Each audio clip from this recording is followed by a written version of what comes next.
Welcome to Awaken the Gift from your ancestors. Now, if you've been working on your personal development for a period of time and find that you still haven't made the changes that you want to make, it may be because of issues that are transgenerational that come from your ancestors. Even if that isn't the case, if you don't feel that you're stuck in your personal development in any way, really maximizing, optimizing the gifts and resources that come from your lineage could make a real difference in your life. So today we're going to have an overview of the program and talk about the gifts and the burdens from our ancestors. On the 2nd of February, we'll talk about revitalizing or revivifying the gifts. We'll pay particular attention to the gifts on the 2nd of February. On the 9th of February, we'll work on healing transgenerational disempowerments and trauma, healing the wounds that come through from your different ancestral lineages. And then on the 16th of February, Celine Vega will run a session on what if you don't know your ancestors. For example, you're an orphan, or you have a feeling, but you don't know where it comes from. On the 23rd of February, we're going to spend time on healing collective shadows.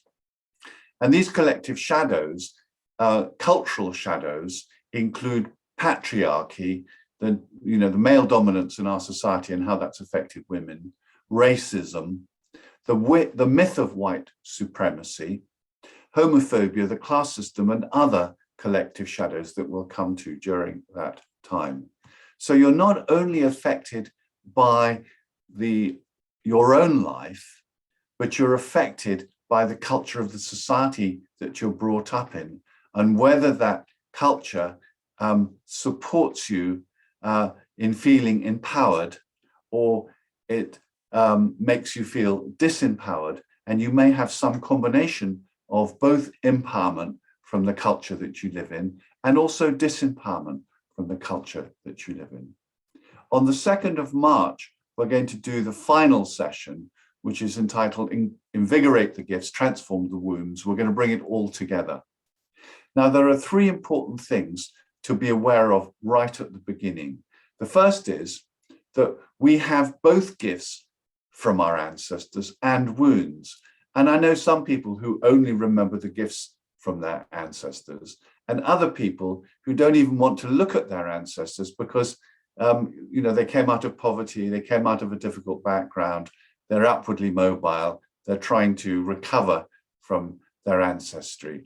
But actually we get gifts and wounds from our ancestors. And this is a program in which we can optimize the gifts and transform the difficulties or the wounds that we carry, or the disempowerments that we carry from our ancestors. Secondly, we may have multiple lineages. For example, I've got British upper class, I've got a middle class British military lineage, I've got ethnic German, but also Jewish German as well. And I've got Irish and a smattering of French, a powerful feminist journalist married into the Russell family at the end of the 19th century. So having all these different marriages complicates things. All of these different ancestries complicates things. I get different messages from the British upper class lineages than I have from my Jewish lineages. And of course, our lineages may have been poor and oppressed, as well as oppressors. And for example, in my case, the British lineage that I have is part of the lineage that created the British Empire. So we're going to look at how we were oppressed and how we were oppressors as well.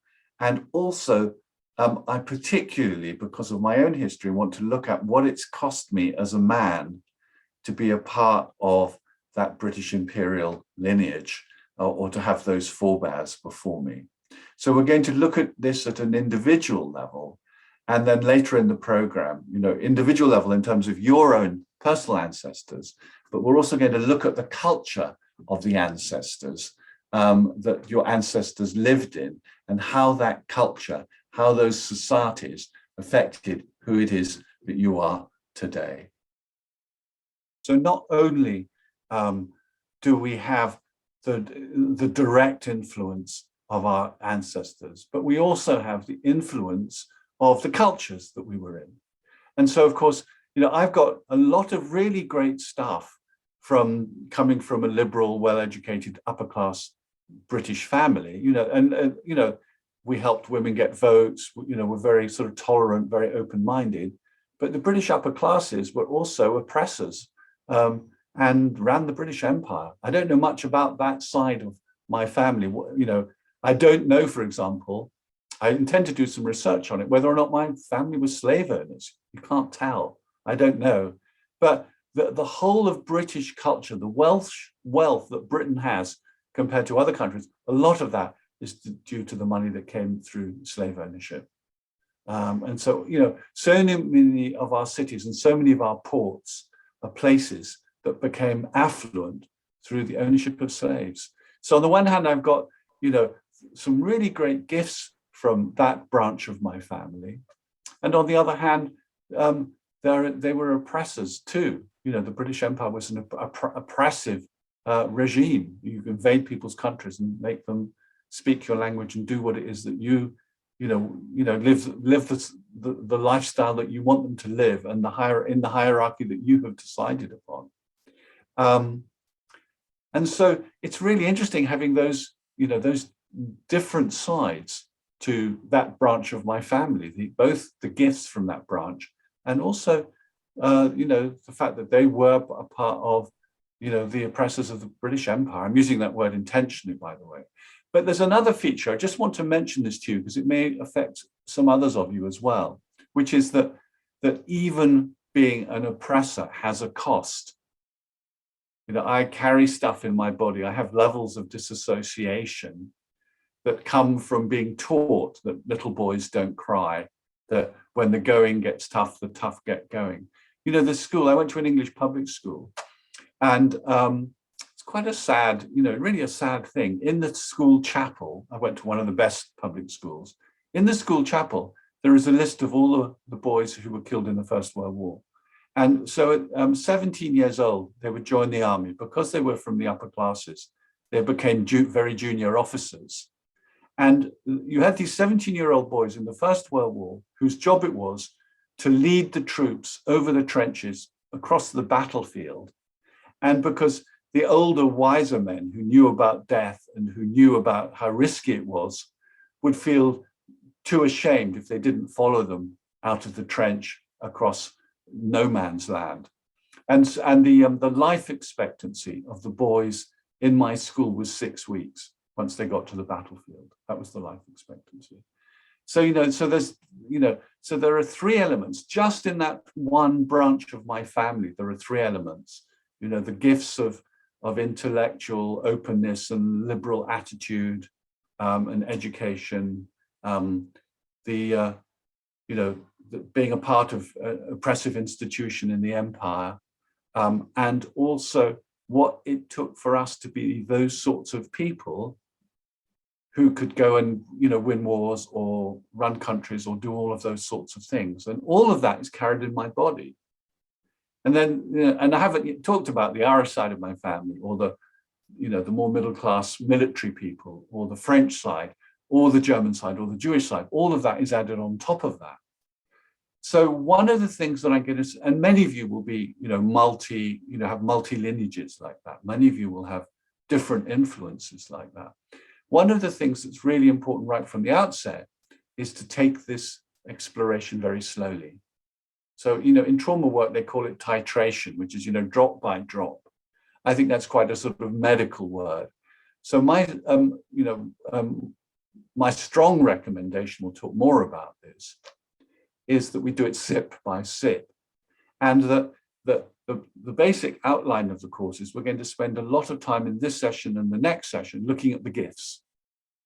And then we'll look at the gifts not only from your family lineages, but also from your spiritual and cultural lineages, your mentors. So for example, I'm a part of a Tibetan Buddhist lineage, going back to great enlightened master who was a king as well as being a great master. I am through my colleagues Steve Gilligan and Robert Dilts and various other people, I feel very strongly in the lineage of Milton Erickson. And also Gregory Bateson. I have a very, very strong connection with Gregory Bateson. So I have, you know, intellectual, spiritual, cultural lineages that I identify with. And actually there are more, there are others that I haven't even mentioned here. And so we're going to evoke the gifts from our family lineages and our, you know, intellectual and spiritual lineages in the first two sessions to hold the space to act as the resources for us to just take a gentle look, gentle sips at the dysfunctional side, the burden of the difficulties of our forebears and our ancestors and how those difficulties have affected us. And actually just in this group here right now, you know, we have you know, a range of different people. I don't even know, you know, half the stories, but I know that, you know, Judith is Jewish and that Esther came from Russia, which had a very hard time in the 20th century, and Nancy was born in China. Akim is from Germany, Haya is Palestinian. You know, already we can just, by calling some of those things out, we can know that there's, you know, there's great gifts and there's also great difficulty within the last 100 years. And so that's something to be just very, very gentle with ourselves about and very sensitive about. And to be, the important thing is to be curious, to be compassionate, to be interested, but not to get too heavily into the stuff. If you don't want to re-traumatize yourself, do you? So we want to keep a sense of the resources while we gently explore, you know, the things that make us. You know, this is, you know, so identity has, I would say, 3 key components. Actually, I'll increase that and say 4. So the first component is, you know, who you are as a result of your family, your parents, you know, your psychological history since you were born, you know. So that's the sort of psychological story, isn't it? Based on your parents. Then we're adding to that and saying, based on your parents' parents, based on your ancestors. So there's 2 key themes to your identity. Then there is, you know, your identity in the present moment. Of, you know, we're in a postmodel world where we can, more than ever before in history, perhaps, we can recreate ourselves. We can decide who we want to be. We can make choices about where we live, how we identify. You know, we've got a lot of freedom, but when we haven't got entire freedom because we have the personal history from our family of origin and also from our ancestors before that. Those are 3 key themes in your identity. And the 4th theme, of course, who is it you're becoming? Your vision of who you are becoming. And it's just come to mind. It'll filter around. It'll have to filter, you know, sort of move in the pool of my mind. But I can't quite think of it now. But there's a famous Jungian who that's right. It's called the Soul's Code, and his name will come to me. He's written a sort of psychological Jungian text that says, actually, we're not who we are based on who we were born to be, or, you know, from our childhoods. We're who we are because of who we're becoming in the future. And so he takes the histories of famous people and says, this is how they ended up, and this is what they had to go through to become that person. It's not a sort of true, you know, you could, you know, it's not really scientific, but it's a really interesting thing to think about, that we're going through our life experiences to have experiences that will enable us to become who it is that we are in our old age. And in fact, in my own work, that's James Hillman, thank you, Haya, that in my old age, How will I know I've had a good life? What does that look like, sound like, and feel like? And what do I do now in my life to become the person I want to be? And that, from a psychological point of view, is super powerful, because we're then really actively participating in becoming who we want to be, rather than just being a victim of our circumstances. And of course, the only place that change can take place is in the present moment. So we have a vision of the future, but it's here in the present moment that we can make changes. But nevertheless, so much of psychological work, spiritual work, and the sort of more, the pop psychology of New Age type of things pays attention to the present and the future, and perhaps not enough attention to our history, to the past, the influences from the past. We can just talk about class system, for example, just as one theme that we'll come to later on. I know a guy who he never made it into senior management because he had a habit when he met his bosses of, there's actually a phrase in English, tugging your forelock, which I never knew what it meant until I met him. And he was sort of doing this when he met his bosses. And I was coaching him, and I said, well, you're not very, I can't remember the language I use, but you need to sort of be a little bit more empowered when you're meeting with your bosses. They'll respect you more. He said, well, his grandparents were in service, which for those of you who are not English, or it's not your first language, means that, the grandmother was a servant in a large country house. And so they were taught to behave like that.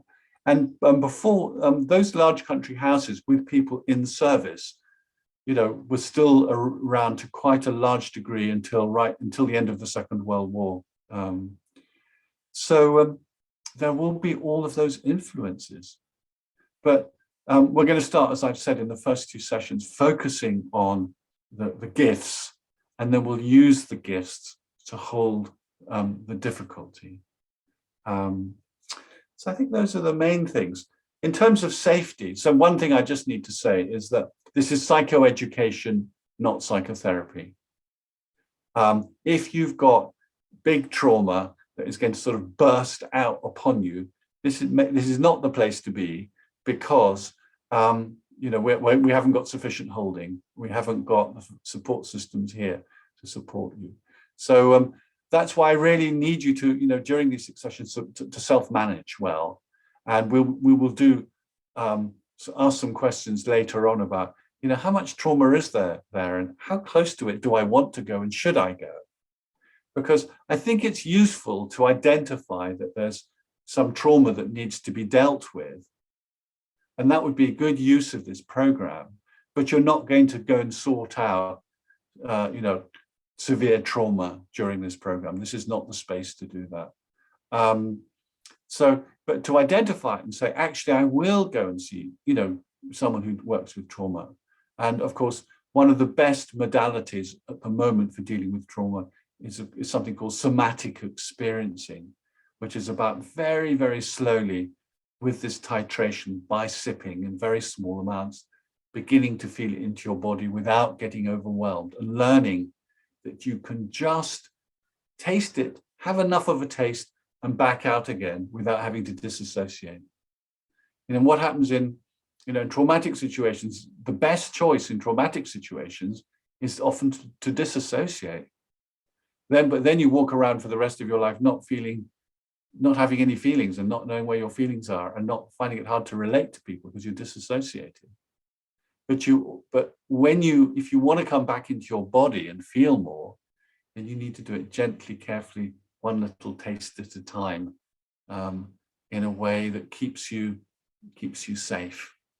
And all of us have some degree of that sort of disassociation, because because our parents had to go to work, and there wasn't a village in which we could be, where other mothers or sisters would hold us and look after us. We often, kids get left at home without the care that, for all of human history, before the last few thousand years, there would have been perhaps even the last 1,000 years, maybe, there would have been a village of people to look after us if our parents were going out to work. And that's not been the case, at least in our lifetime, I suspect. Probably not in our parents' lifetimes. So we all have some degree of trauma. We just need to be aware of that. So one of the things that I'm going to do is when we do the meditation, particularly around the resources, I'm going to ask you to find inner guardians, like your inner bodyguards, whose job it is to keep you safe and not to let you explore, go into anything too much, to find that on the inside. You know, a protector that just keeps an eye on you and just makes sure you don't get into, you know, into too much. You know, you don't go into places that it isn't the right time to go, but you're responsible for your, you know, for not going anything that into anything that would be too much for you at this time. I really need us to do that. And so at any point during a meditation or an exercise, you need to step out or back off, or say, actually, I don't want to answer that, or I don't want to talk anymore, or I just want to focus on the positive resources, then that's great. Stopping at any point and saying, I'm just going to focus on the positive resources, that is wisdom, that's a good move. Because we don't want to put ourselves off exploring this. So it's like, not too fast. So, any questions before we go into a meditation? Comments and questions before we go into a meditation? Yep. Elise, how do I pronounce your name? Tell me how to pronounce your name. Elise. Elise, great. So meditation, I heard it in the breakout room also. What's the process? I don't know yet. Okay, so that's a great question. So our education system mainly focused on developing our intellect and our cognitive, you know, and rational thinking processes. But guess what? We're more than just an intellect. We're body, we're emotion, and we're spirit. So one word to describe that is soul, that we are, soul is the relationship between body, emotion, mind, and spirit. And so if we do exercises where we're just focusing on intellect, we're not going to touch what's in our body. We're not going to touch what's in our emotions. We're, you know, even if we touch the spiritual, we're only talking about it. So I will probably use a simple process that quite a few of you are familiar with from previous workshops with me, which is we'll spend some time paying attention to our senses. What do I see? What do I hear? What do I feel? That will get us into a mindful state where the barrier between cognitive intellect, cognitive self, and emotional self and body becomes much more permeable. The information can travel much more easily between all of those different levels. We're more integrated. And then I'll invite you to think of resources. So, for example, to think of people who, you know, positive aspects, positive people in your ancestors, grandmothers, grandfathers, people who were, you know, who really supported you. And for those, you know, there may be people who here who are orphans, you know, who don't know or can't remember or think of positive influences from their ancestors. So then you can take your you know, your psychological lineages or your cultural lineages. You know, I can have one of my most powerful resources is Nelson Mandela, who I never met. I nearly met him, but that's another story. Very, very close to having met him. But when I need dogged persistence, when I need keeping belief over a very long period of time, I turn to Nelson Mandela, who went to prison for 27 years and came out president. That is dogged persistence, isn't it? But I can turn to, you know, the founder of Aikido or Gregory Bates, and there are other people that I can turn to. So I'll be inviting us to think of these people during the course of the meditation. Does that make sense, Elias? Yeah, I'll just follow. Yeah, just follow, find out how it works for you. It really works well for some people and not for other people. Okay. And you can dip in and out, and if you are following me directly, that's great. And if you're daydreaming, that's great too. You just, whatever's happening during the meditation is what's meant to be happening. It's a chance for your unconscious to have its way, to allow things, so things will emerge during the meditation. Some people like to turn their cameras off when we start a meditation, but I always like there to be quite a few people who keep their cameras on, because I use the information that I'm getting from looking at you as a sort of feedback process for the meditation process. So I like it when people keep their cameras on, but sometimes people want to move. So there are two ways of, not two ways, it's more than that, but you can do the meditation sitting, and some people like to stand or move, because a key part of the process of meditation is coming into our body, feeling our body. And if we feel our body, we get really present, and really present begins to engage that body-mind connected state, that generative state that allows body, emotion, mind, and spirit to communicate clearly with each other.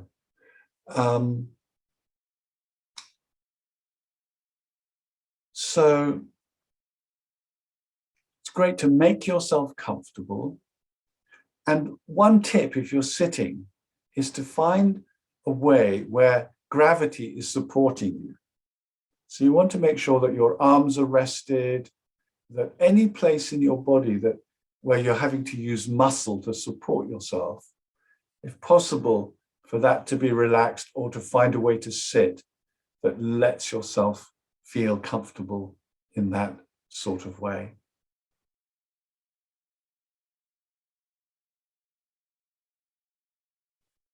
And then I always just start with noticing what I see. So I start with my eyes open, but you can start with your eyes closed. Either way is good. And I pick a point, something to look at. And then I let my peripheral vision soften, so that while looking at a point, I can see in the peripheral vision things around it. And the same with my ears. I'm just broadening my ears, listening to the sounds around me. And so we'll start with noticing 4 things that you see. And if your eyes are closed, that's in the mind's eye. And if your eyes are open, that's with your optical eye. But even if your eyes are closed, you'll see the darkness of your eyelids. You'll probably see flashes of light or colors on your eyelids. And then you may see images in your mind's eye.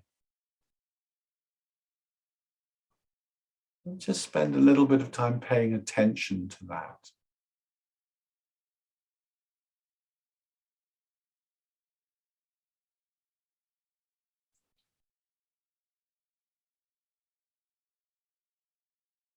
And then 4 things that you hear.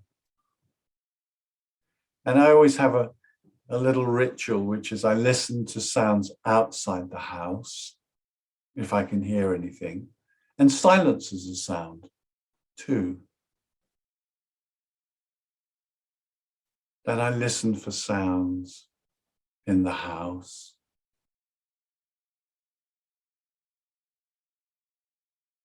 And I listen to sounds in the room.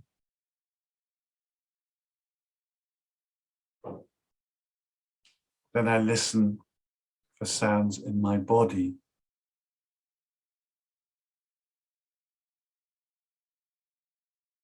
Obvious sounds being the heart and breathing.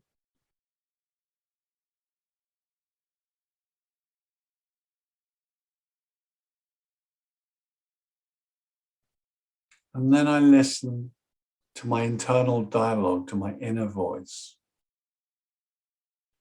And a trick here is you listen to it from a distance, as if it were someone talking to you at a party or a networking meeting.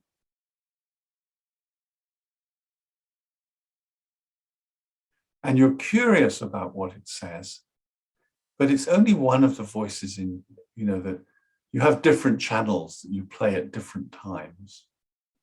It's only one part of your experience. It's only one part of who you are. So it's just one part of you. You just listen, you're curious, but you don't necessarily believe it. And then we pay attention to our bodies. What are 4 things that we feel?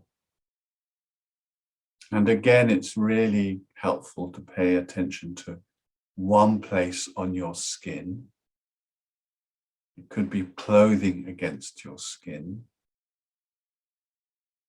or it could be the pressure on your skin of sitting or a foot on the floor.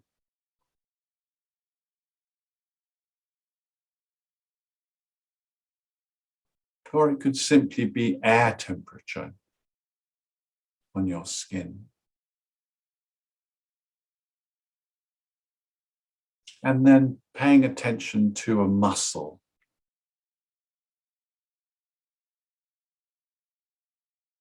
And I often pay attention to one of the big muscles in my body.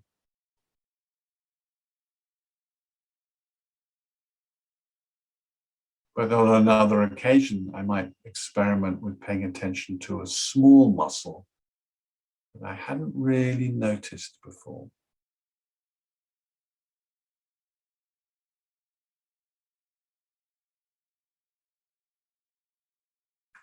And then, of course, there's emotional feeling in the trunk of your body, between the throat and the pelvis, the guts and the belly and the heart.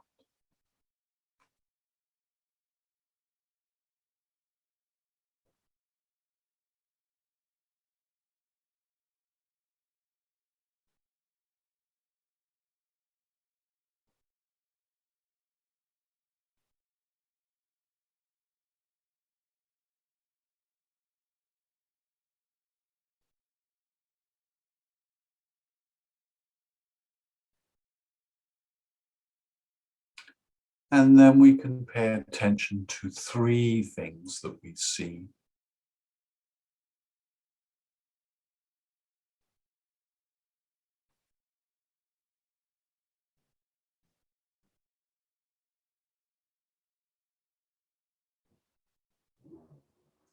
And 3 things that we hear.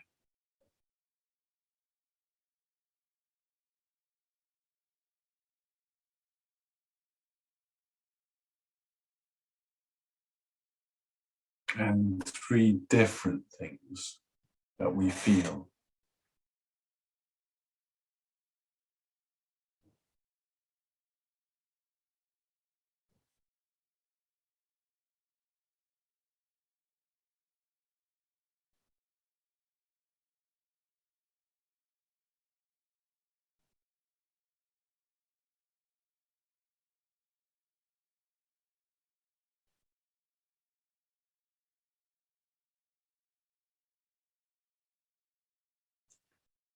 And 2 things that we see.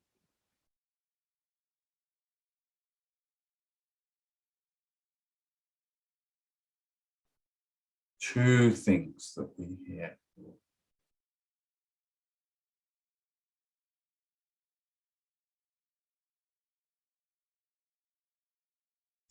Just making sure that we pay attention to sounds that are broader than our inner voice.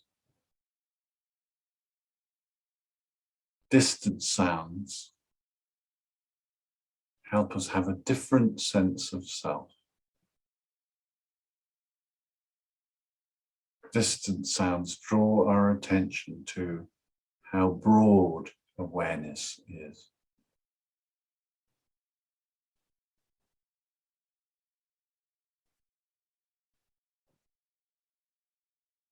And two things we feel. If you have muscle tension, just include that. Just say, yes, I have muscle tension. We're welcoming our experience. The funny thing is that if we welcome our experience changes more quickly than if we ignore it.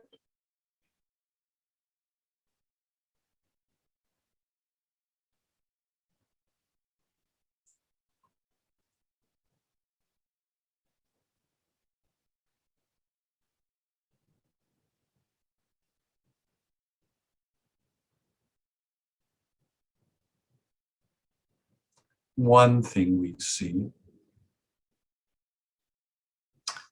one thing we hear,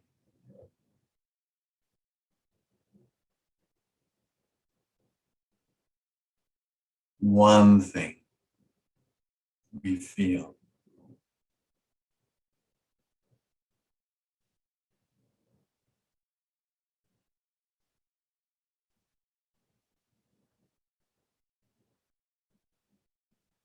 And I want to really praise your ancestors.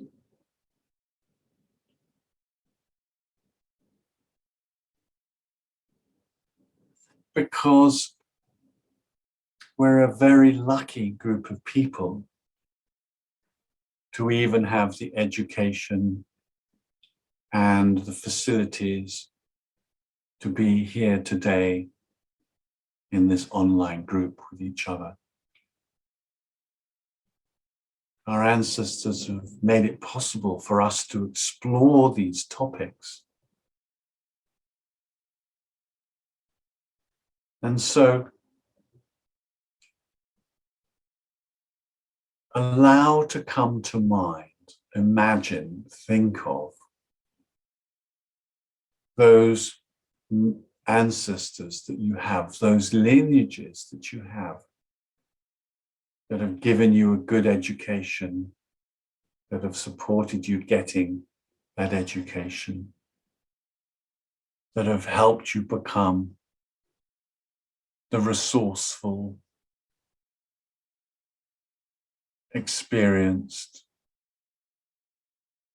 probably professional person that you are today.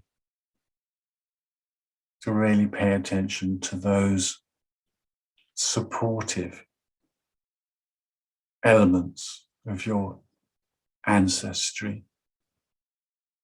And just allow different lineages to come to mind, whether it's just the feeling of a lineage or whether it's particular people in that lineage.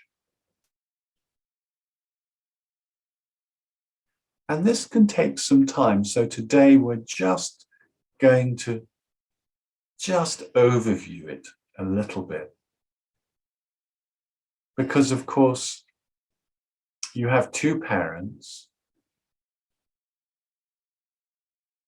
and they have two parents.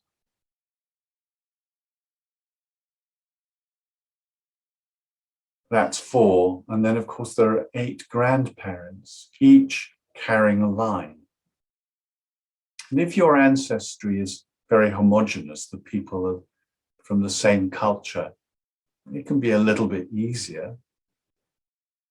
If your ancestors come from very different cultures, it may be more complicated. But for the time being, we're just paying attention to the ancestors who very obviously bring us gifts.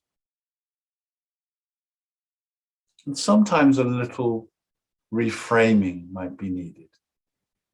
My mother carries the military line, but there's some good things about being a person who's resilient.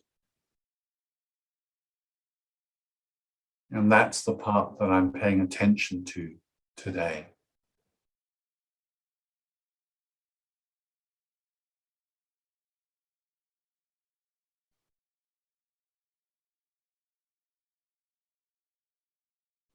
And there may be very different sorts of people that come to mind, or lineages that come to mind. Perhaps there are people or lineages that are about education and understanding the world, or people or lineages that were very keen on adventure, or emotionally sensitive, or wise, or connected with the earth, good at making money, taking you out of poverty. And sometimes what seems from our point of view a weakness might have been a strength.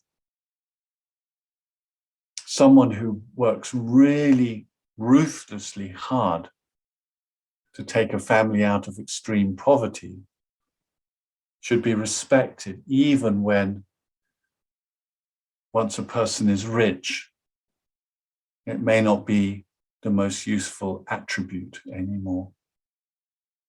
So just bring compassion and understanding as you pay attention to people who have helped you get where you are today, have given you some of the wisdom that you have today.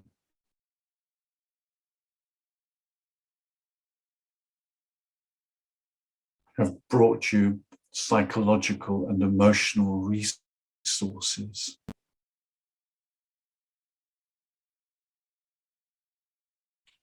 And there are some branches of my family where I don't really know the people and I can't imagine them, but I have a feeling for it. And there are other branches where I can imagine a particular individual. I can see them, I can hear them, I can feel them.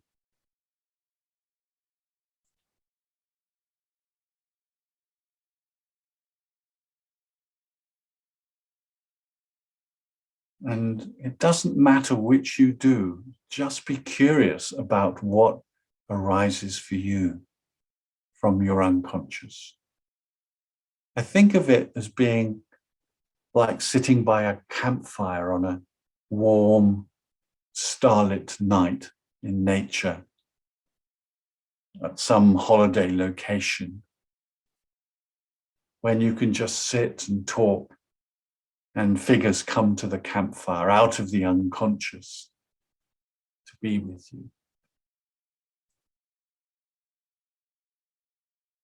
And I'm inviting my mentors, my spiritual lineages, my psychological lineages,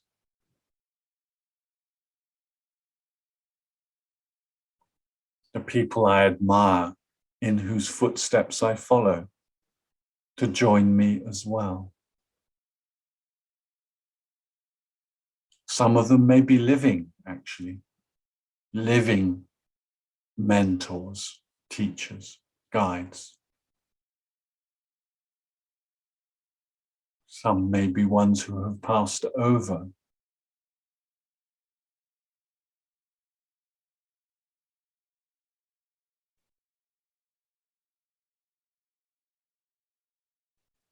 And for those who have empowered you, who've given you gifts, say thank you to each one.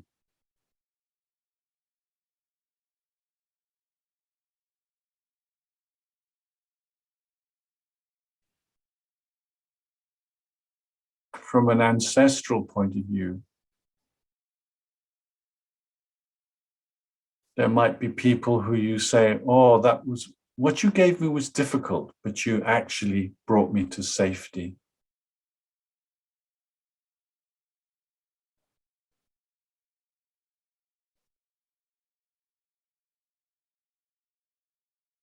To having a compassionate heart. What I'd like to do is to have us remember someone or more than one person who is our mentor for compassion, who reminds us of compassion, who has a big heart and can remind us to keep a big heart about ourselves and our history.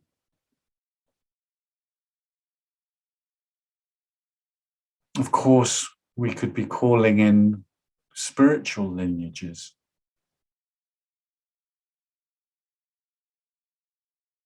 I'm very open to positive spiritual forces from wherever. I mix them all up.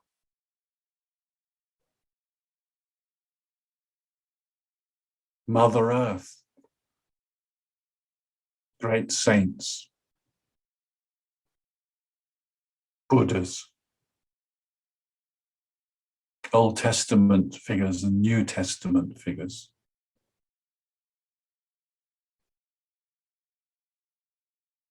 They're all welcome at my party.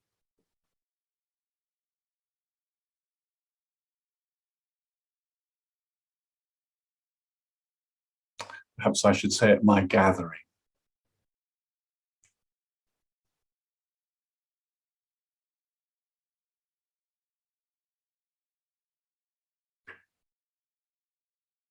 I actually believe that the universe wants something from me in my life.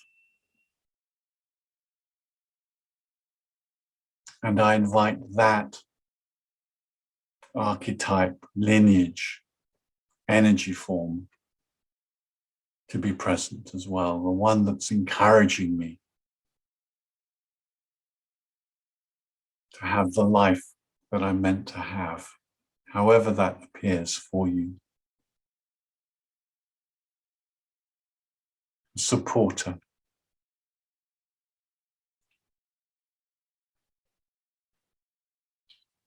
I also want you to just allow some space for a protector or a guardian or a bodyguard.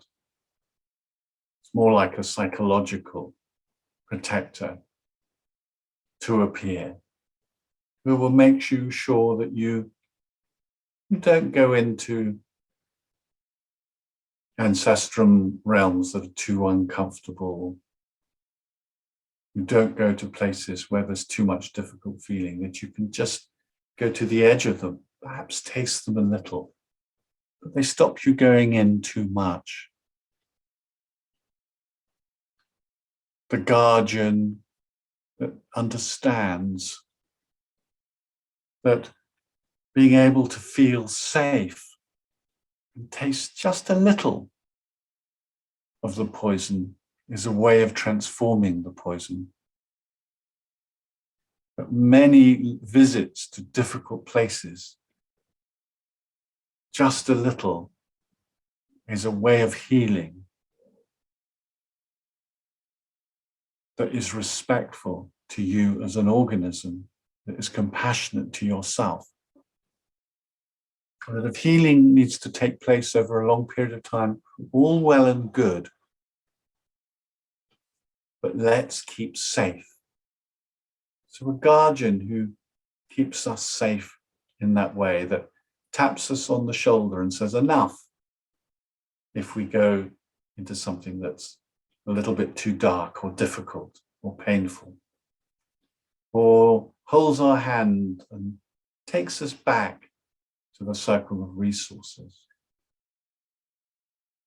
And so what's the circle of resources for you right now? I just imagine standing around me the best influences in my ancestral history,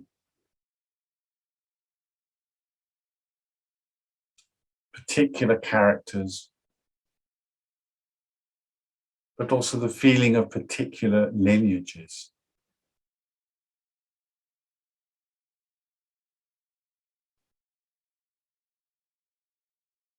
And also in that circle, I invite my mentors, the people who have taught me, whose lineages I'm a part of, whose intellectual emotional, cultural lineages I am a part of.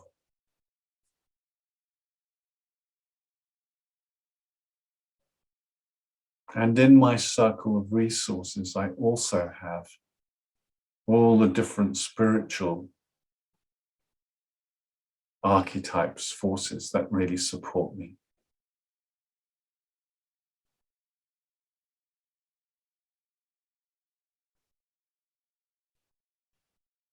And for those of you who feel this connection, I really invite you to also have Mother Earth in the circle.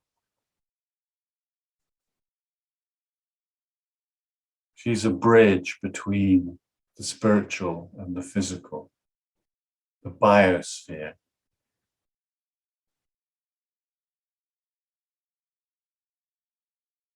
She is the desert, the ocean, the pasture, the prairie,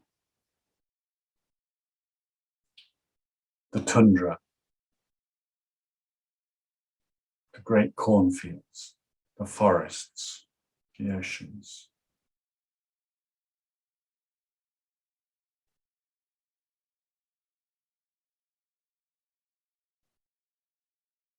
And so with all of these resources, from this place of connection and support, staying firmly supported by these empowering ancestors, are there burdens or difficulties that you've inherited from your ancestral lineages or any of your lineages, difficulties?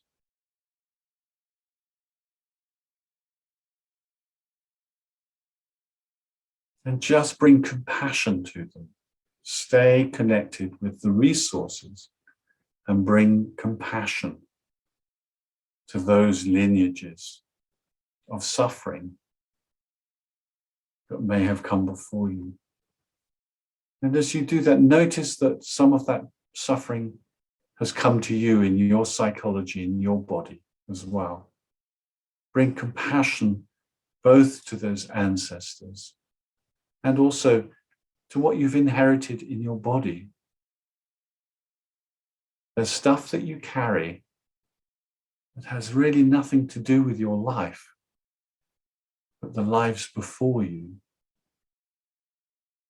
I was a man born in 1955, 10 years after the Second World War.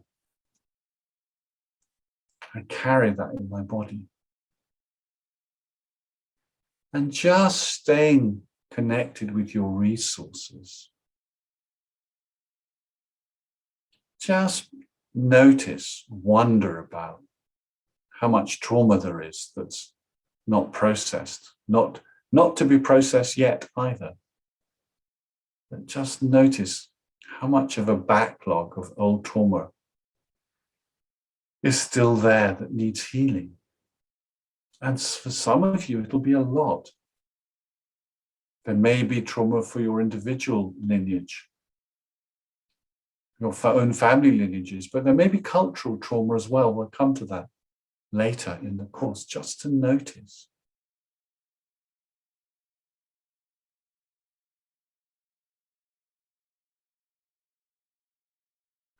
And just give an honest assessment with the support of your protectors. Is this trauma something that I can touch lightly and slowly while maintaining my connection with my circle of resources?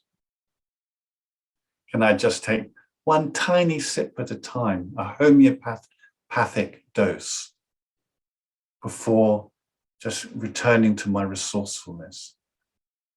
In doing healing work, it's actually more important to be able to return from touching the disempowering feeling to the resourceful feeling than it is to be able to move from the resourceful feeling to the disempowering feeling. Have it be like a little tide. You can touch it, you move back out. You make sure you've got your resources, you touch it, you move back out, and there's no hurry with it. really compassion for yourself is the most important quality, and really making sure that your guardians support you in this.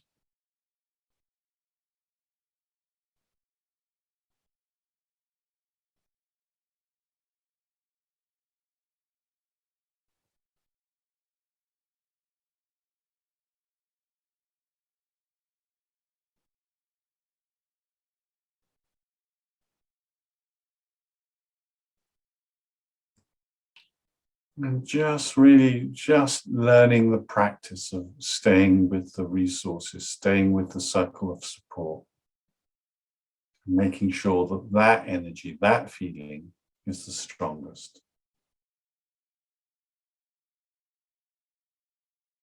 You're going somewhere in your life. You're someone who is learning about transforming your life in the present moment, and you have a sense of your future.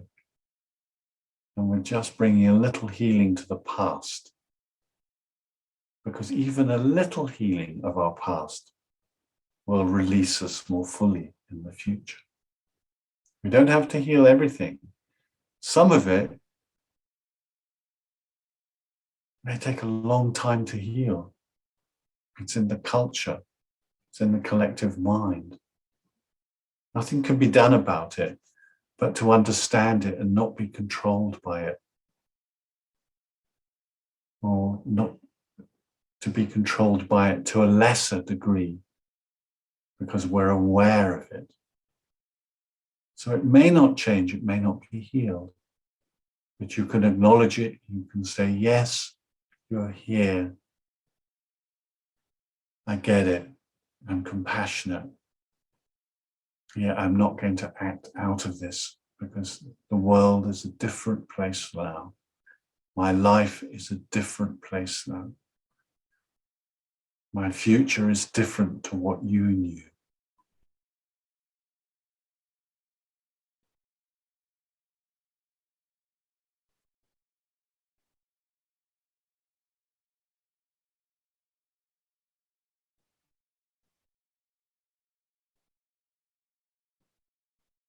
So keeping our focus on the resources and our lives moving forward, whilst bowing and honoring the difficulty of the path, without feeling that we have to be enveloped by it or sucked up by it.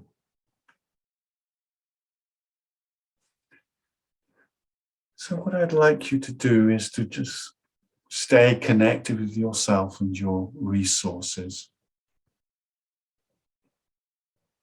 but gradually begin to reorientate to the room.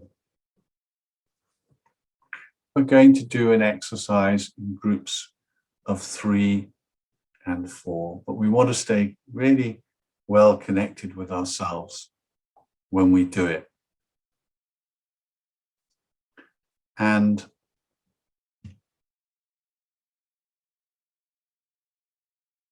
I put a link into chat with the questions that you can explore gently. And I want at least someone in the group, each of your groups, to just open those questions and look at those questions. You know, what are the gifts from your ancestors? Are there other supportive and empowering lineages to which you belong? Can you imagine certain ancestors as well as feeling them? Do you see them as well as feeling them and their influence? Who can be, it should say, your bodyguard, your guardian on this journey of exploration? And then a few questions around the burdens. Are there any burdens from your ancestors? How much trauma is there? And if there is trauma, can you touch this slowly and lightly while maintaining your resources? Take only one sip at a time before returning to your resources. And so you've got a link in the chat, which if you click it, will be open on your computer. Now we're going to go into groups of 3 and 4. Groups of 4 will have 7 minutes per person per round. Groups of 3 will have 10 minutes per round. So, important instruction for the exercise that most people who've done work with me before will know about is that when only one person is talking, they talk for the full amount of time, and the people who are in the group with them listen. You're not allowed to give advice. You can't ask leading questions. You can't try and change the way the person is thinking. But you're saying, tell me more. And you're asking open questions. The only suggestion I would have is that if someone seems to be going too strongly into a difficult feeling, just say, how is your guardian protector doing right now? Is this okay with your protector? Is this, is this okay, what you're feeling? And there might be, some people shed tears easily. It's a good thing to do. Some people don't. If you're someone who doesn't shed tears, don't get too panicked if someone seems pretty comfortable shedding tears. Each person gets their 7 minutes. Each person is responsible for themselves. So the groups are starting now. How was that for you? How was that for you? You're asking me, Julian? All of us, actually, all of you, not just you. You can tell me, how was it for you, Elias? But you don't have to answer. I put you on the spot a little bit. Yeah, I thought you were still talking to me. No, well, I was a bit struggling with the questions to answer them, and I think it was because of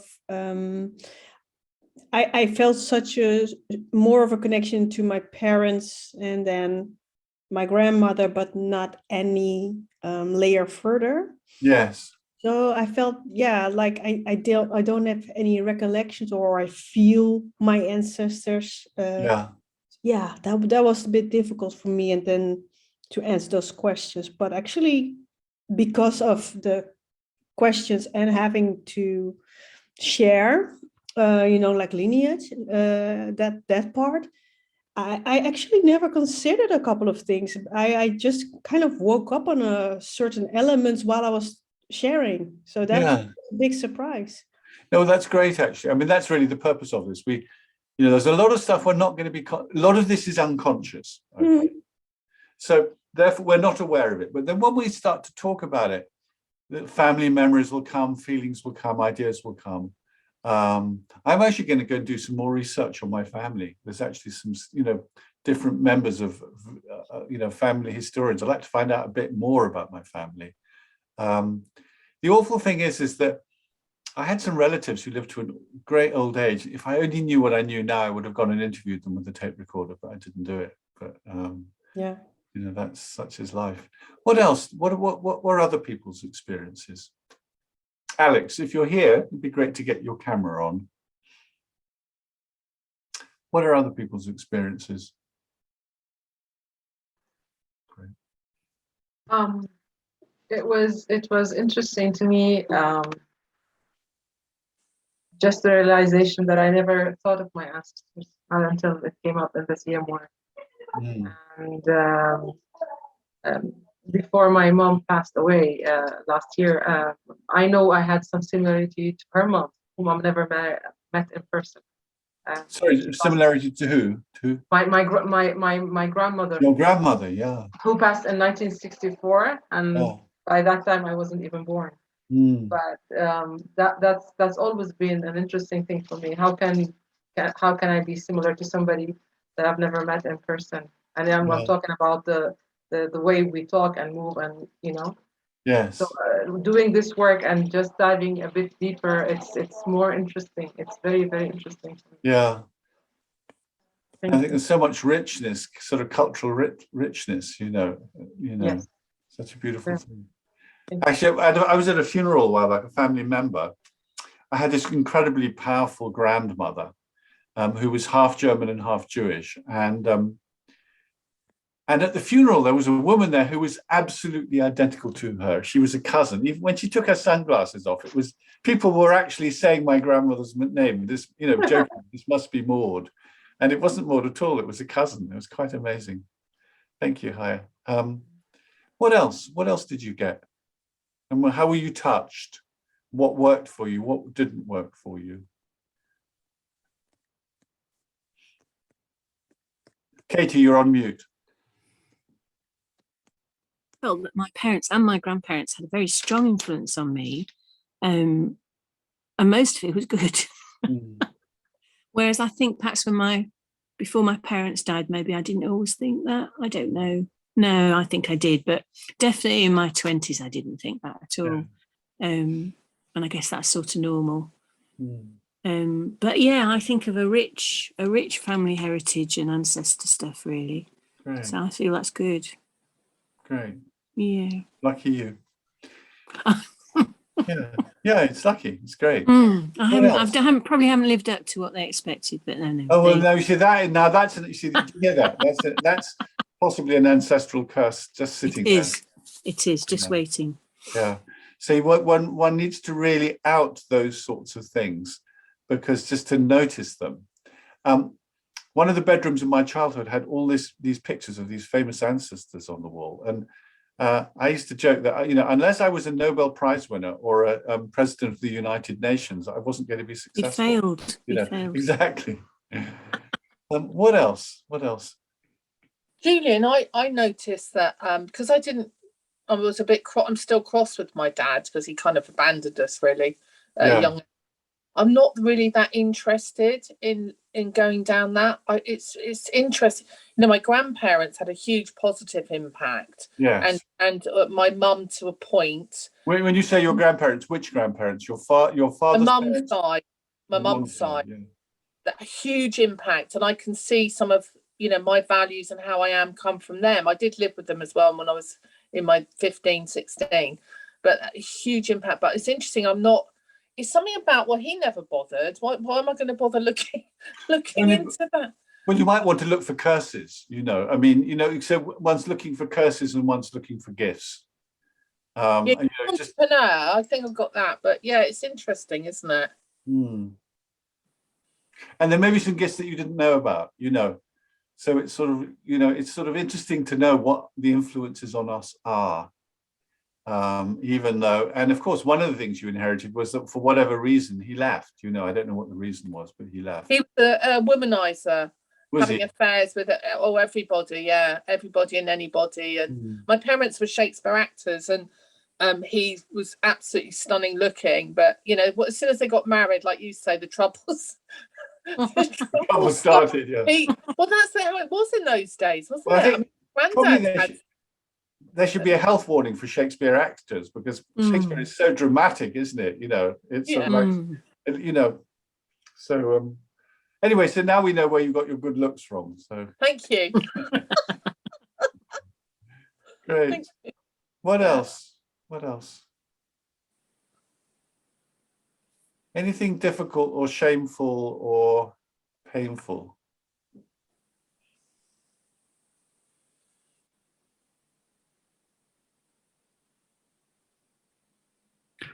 Maybe just sharing, I think on my father's side, there's quite a bit of trauma and sort of suffering in general. But I think at a time when I was cross with my dad, gradually realizing what he'd gone through in his early childhood and what he'd gone through as a kid, as sort of a young adult, actually helped me have some compassion with him. So there's something around dealing with the impact of all of that on my traumas, but there's also something about connecting with them and realizing they actually went through a hell of a lot, or he went through a hell of a lot, and connecting back with that has actually helped me in my relationship with my dad to get some of my connection and my compassion back, because I realized he didn't have the resources that I have today, and he still had to deal with a whole lot. So it just helps the other way around as well. Absolutely, yeah. I mean, me remembering, my mother was an ambulance driver on the battlefield in the Second World War. She won the top French medal, military medal, twice.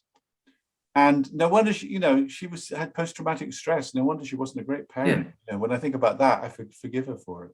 Yeah. We're almost out of time.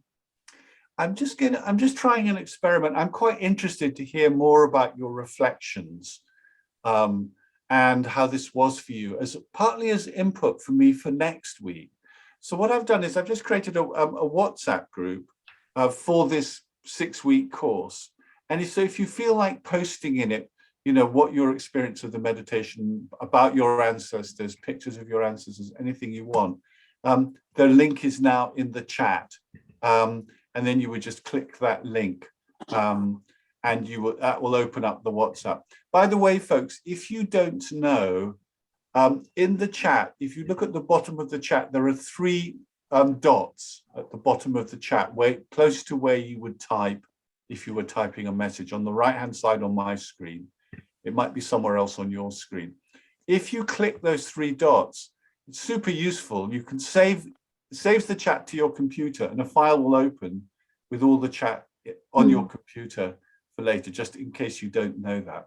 So I'd love it if some of you came and posted pictures or wrote about your ancestors or wrote about what you got from the meditation or what you would like next week or the week after in the WhatsApp group for the next 6 weeks, if you would like to. On that note, everybody unmute themselves and let's hear everybody say a word or a phrase for how you're feeling right now. Grateful. Powerful. Singing. Say that again. Okay. Those 3 go again. I feel okay. I want to sing.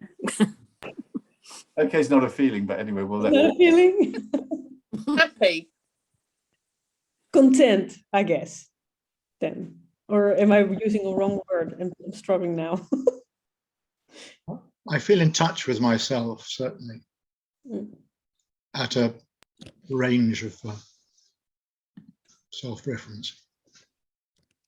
Connected. Yeah. Emerging. Say that again, Hakim. Say that again. Your connection isn't so good. Emerging. Emerging. Great. Beautiful. Curious. Curious. That's one you use a lot, Judith. Sorry? That's one you use a lot. Well, it's sort of, I'm interested as to what might come out. Yeah. Ela, what did you say? I'll go for connected. Connected. But I know it's been said already, and the second one would be blessed. Blessed, great. Well, lovely to see you, folks. Has anybody not spoken? Me, don't know what to say. Okay. You okay, Patricia? Yeah. Great, I'm fine. Thank you. okay. Lots of love to you all. See you next week. Bye. Thank you, everybody. Bye. Thank you.